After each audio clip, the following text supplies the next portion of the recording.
שלום, וגם שנה טובה, שנת המשפט, כי בימים האלה מסתיימת פגרת בתי המשפט ומתחילה שנה חדשה. כל מערכת המשפט עושה אתחול מחדש. אנחנו שומעים עכשיו בחדשות כל מיני עניינים משפטיים גדולים שלא כל כך מעניינים אותנו. עתירות לבית המשפט העליון, הפגנות, דברים בתקשורת, אבל מה שמעניין אותנו בדרך כלל אלה הדברים הפרטיים שלנו, מה שמשפיע על החיים שלנו, על החיים המשפחתיים, על החיים הכלכליים ועל הדברים שקרובים אלינו.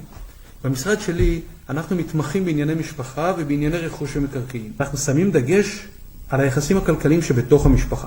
יש ירושה, פרידה, סכסוכים בתוך המשפחה על הרכוש, העברת נכסים בין הדורות השונים או בין בני המשפחה. לא משנה עם איזה בעיה משפטית אתם מתמודדים, יש לנו את המומחיות, יש לנו את הניסיון וגם יש לנו את הפניות אליכם. אם אתם רוצים להתייעץ או שצריכים ייצוג, אתם יכולים פשוט להתקשר, המספר יופיע כאן למטה. או כנסו אליי לדף הפייסבוק, אני ממש מחכה לקבל את הפניות שלכם.